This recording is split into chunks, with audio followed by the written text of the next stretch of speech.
દાહોદના ફતેપુરાની touch the light ખાનગી શાળામાં સરકારી શાળાની શૈક્ષણિક સામગ્રીનો ઉપયોગ થતો હોવાનો આક્ષેપ સામે આવ્યો છે। આક્ષેપ મુજબ સર્વ શિક્ષા અભિયાન અંતર્ગત સરકારી શાળાના વિદ્યાર્થીઓ માટે ફાળવવામાં આવેલી પુસ્તકો, સ્ટેશનરી, રમતગમતના સાધનો, ડિજિટલ બોર્ડ સહિતની વિવિધ શૈક્ષણિક સામગ્રી ખાનગી શાળામાં મળી આવી હોવાનો દાવો કરવામાં આવ્યો છે। ત્યારે સવાલ એ છે કે સરકારી શાળાના બાળકો માટે ફાળવવામાં આવતી આ સામગ્રી ખાનગી શાળામાં કેવી રીતે પહોંચી? આ સામગ્રી કોના દ્વારા આપવામાં આવી અને ખાનગી શાળામાં તેનો ઉપયોગ કેવી રીતે થઈ રહ્યો છે? તેને લઈને અનેક સવાલો ઉઠી રહ્યા છે। સમગ્ર મામલે શિક્ષણ વિભાગ દ્વારા નિષ્પક્ષ તપાસ કરવામાં આવે અને સરકારી શૈક્ષણિક સામગ્રીના ઉપયોગ અંગેની હકીકત બહાર લાવવામાં આવે તેવી પણ માંગ કરવામાં આવી છે। પ્રાથમિક શિક્ષણાધિકારી દિવ્યશ્રી પ્રેમસિંહ કુંવર આજરોજ ટચ ધ લાઇટ સ્કૂલ ખાતે સરકારી પ્રાથમિક શાળાનું સાહિત્યનો ઉપયોગ થતો હોય તે બાબતે માહિતી મળતા તત્કાલ આ શાળાની અંદર 5 કલાકની આસપાસ તપાસ અર્થે આવ્યા છે અને તે દરમિયાન અમને અહીં સરકારી શાળાનું સાહિત્ય સમગ્ર શિક્ષા અંતર્ગત ગત વર્ષનું 2024-25ની સાહિત્ય અમને જોવા મળેલ છે અને તે બાબતે વિગતે તેઓની સંખ્યા અને બધી માહિતી એકઠી કરી અને શાળા સામે શિક્ષાત્મક કાર્યવાહી કરવા, શાળા ત્યાં સાહિત્ય ક્યાંથી આવ્યું છે અને કઈ રીતે લાવ્યા છે અને બાળકોનો ઉપયોગમાં કરાવડાવ્યું છે કે એ બાબતે વિગતે અહેવાલમાં દર્શાવી અને વડી કચેરી જિલ્લા શિક્ષણ સમિતિ દાહોદને રિપોર્ટ કરવામાં આવશે। સાહિત્ય સિવાય બીજું કશું મળ્યું છે? પ્રાથમિક દ્રષ્ટિએ હમણાં અમને શાળાની અંદર સાહિત્ય છે અને સાથે સાથે સ્માર્ટ બોર્ડ પણ જોવા મળેલા છે। એ ક્યાંના છે એ બધું હવે તપાસની અંદર સંસ્થાના પાસેથી વિગતે પૂછપરછ કરતાં એમની પાસેથી અહેવાલ લઈશું અને એમાં તપાસના અહેવાલની અંદર એ બધું ખ્યાલ આવશે કે ક્યાંથી આવ્યું છે અને કોનું છે। સ્માર્ટ બોર્ડ સર અત્યારે ચાલુ હાલતમાં એટલે કે વપરાશ હાલતમાં હતા? આ સ્માર્ટ બોર્ડ આપણે મેં જોયા તો જે ચાલુ હાલતમાં જોવા મળેલા છે એટલે ઉપયોગ સ્કૂલ કરતી હતી? હા, સારા ઉપયોગ જોવા જઈએ તો ગુજરાત રાજ્ય સરકાર અને ભારત સરકારના જે નારાઓ છે એ નારાઓમાં એવું કહેવામાં આવે છે કે પઢેગા ઇન્ડિયા તभी તો बढ़ेगा ઇન્ડિયા, બેટી બચાવો બેટી પઢાઓની વાત કરવામાં આવે છે અને આ જે બણગા ભૂકતી જે સરકાર છે એમાં ક્યાંક ને ક્યાંક સરકારનું જે મટીરિયલ જે છે એ પ્રાઇવેટ શાળાઓમાં વપરાતું હોય એ પ્રકારની વાત અમને મળી હતી। ફતેપુરાના જે ટચ ધ લાઇટ કરીને જે સ્કૂલ છે એ ટચ ધ લાઇટ સ્કૂલની અંદર જે સરકારી માલ સામાન હોય એ સરકારી માલ સામાનની બાતમી અમને મળીને આજે સવારે જ્યારે આ સ્કૂલ ઉપર અમે આવ્યા અને જોયું તો અહીંયા 4 જેટલા ડિજિટલ બોર્ડ જોવામાં આવ્યા છે। તેની સાથે સાથે જે અલગ અલગ કીટો જે છે જે નિપુણ સર્જન કીટ કહેવાય તે, બાળકોને ડ્રોઈંગની કીટ આવે તે, પિટારા આવે તે, આ બધી જ બાબતો અત્યારે અહીંયા એટલે કે આ ટચ ધ લાઇટ જે સ્કૂલ છે ત્યાં જોવા મળી રહી છે અને આ સરકારી સામાન છે। આપણે દરેક વખતે એવું કહેતા હોય છે કે વિદ્યાની ચોરી ન થાય, સરસ્વતીની ચોરી ન થાય, પણ આ લોકો એ વિદ્યાની પણ ચોરી કરે છે, સરસ્વતીની પણ ચોરી કરે છે અને સરસ્વતીના ધામમાં રહીને વિદ્યાની ચોરી કરે છે।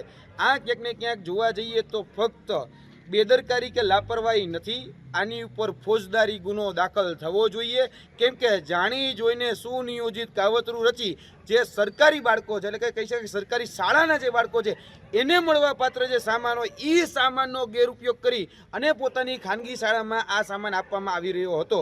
અત્યાર સુધી આ જે સામાન જે છે એ સામાનનો ગેરઉપયોગ લગભગ 2023-24થી કરવામાં આવે છે। જોવા જઈએ તો અત્યારે જે ડિજિટલ બોર્ડ છે, ડિજિટલ બોર્ડની અંદર તમે જુઓ તો એક જ્ઞાનકુંજ પ્રોજેક્ટ અંતર્ગત આપવામાં જે ડિજિટલ બોર્ડ છે 2023-24 છે, 23-24 પૂરું થઈ ગયું, 24-25 પૂરું થઈ ગયું, 25-26 પૂરું થઈ જાય, 26-27 આવશે। હજી પણ આ લોકો આ સામાનનો ઉપયોગ કરી રહ્યા છે અને એના જે સત્તાધીશો છે એટલે કે ટ્રસ્ટીજીઓ છે એમાં ખાસ કરીને પૂર્વીબેન આજે ત્યાં હાજર હતા, બરાબર છે, ભરતભાઈ પંચાલ, અલ્કેશભાઈ પ્રજાપતિ, આ બધા જ લોકો જે છે એ પણ શાળાઓ સાથે સંકળાયેલા છે, એમાં પણ CRC છે, બરાબર છે, ક્લસ્ટર કોર્ડિનેટર છે અને છતાં બધું ભાન હોવા છતાંય આજે જે સરકારી શાળાના બાળકોને મળતું જે મટીરિયલ હોય એ તમામ મટીરિયલનો ગેરઉપયોગ કરી અને ફતેપુરાની ટચ ધ લાઇટ કરીને જે ખાનગી શાળા છે એ ખાનગી શાળામાં ક્યાંક ઉપયોગ કરવામાં આવે છે અને આના કારણે જે સરકારી શાળાના બાળકો જે છે એ આજના દિવસે પણ વંચિત છે। અંતર્ગત ધોરણ 7ની અંદર એડમિશન લીધેલા જે મૈત્રી ભાભોર જે છે એ ભાભોર મૈત્રીબેન એ ક્લાસરૂમમાં હાજર નહોતા છતાં પણ એમની સાઇન એ પૂરવામાં આવતી છે। કહી શકાય કે આખા મહિનાની જે જગ્યાઓ હાજરીપત્રકો એ ખાલી રાખવામાં આખા મહિનાના અંતે એ હાજરીપત્રકની અંદર સાઇન કરી લેવામાં આવતી। RT અંતર્ગત આવતા જે બીજા જે બાળકો છે એમાં પણ ચૌહાણ કરીને જે બાળક છે એ બાળક પણ ક્યાંક ને ક્યાંક એબસન્ટ હતો, છતાં પણ એની હાજરી પૂરાઈ જતી હતી. એટલે બાળક અહીં હાજર નથી અને છતાં પણ એની હાજરી પૂરાય છે. અને આજે જે અમે જોયું છે એમાં ટચ ધ લાઇટ કરીને જે શાળા છે એ ખાનગી શાળાની અંદર 4 જેટલા ડિજિટલ બોર્ડ, તેની સાથે સાથે 4 બોક્સ જે સમગ્ર શિક્ષણ અભિયાન અંતર્ગત આવતા જે અલગ અલગ નિપુણ કીટથી લઈને કહી શકાય કે બીજા જે સ્ટેશનરી સામાનથી અંતર્ગત જે મળતી બાબતો હોય એ તમામના 4 બોક્સ અને તેની સાથે સાથે બીજા અન્ય ઘણી બધી બાબતો પણ મળી આવેલી છે. અને આ જે મટીરિયલ છે એ સમગ્ર શિક્ષા અંતર્ગત આવતું મટીરિયલ છે અને એ મટીરિયલની ચોરી કરી અને ક્યાંક ને ક્યાંક પોતાના ખાનગી શાળાના બાળકોને પૈસા દઈને આપવામાં આવે છે. કારણ કે સરકાર પાસેથી મફત લેવું અને અહીંના જે બાળકો છે એને ફી આપીને પણ આજે 15,000 રૂપિયા ફી ઉઘરાવવામાં આવે છે. તેની સાથોસાથે જે બુક છે એના 3400 રૂપિયા, યુનિફોર્મના 1400 રૂપિયા આમ કરી અને અલગથી પણ આની ફી લેવામાં આવે છે. અને બધું જ જોઈએ તો ક્યાંક ને ક્યાંક અમને એવું લાગી રહ્યું છે લાખો રૂપિયાનું કૌભાંડ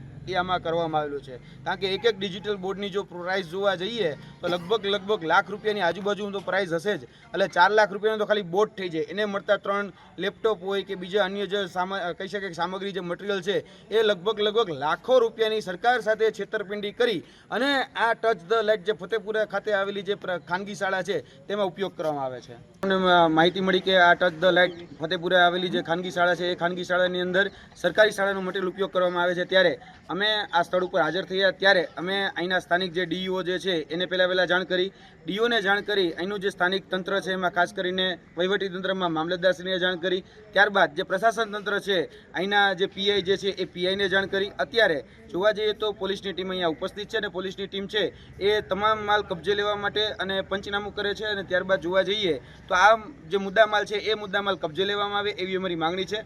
જો આની પર કાયદેસરની કાર્યવાહી કરવામાં નહીં આવે તો આવનાર દિવસોની અંદર આ જ ફતેપુરામાં જે ક્યાંક ને ક્યાંક સરકારી શાળાના બાળકોનો હક જે છીનવાનો જે પ્રયત્ન થયો છે તો તેને ધ્યાનમાં રાખીને આ જ ફતેપુરાની અંદર અમે એક રેલી કાઢીશું અને આની ઉપર કડકમાં કડક કાર્યવાહી થાય એવી મારી માંગણી છે.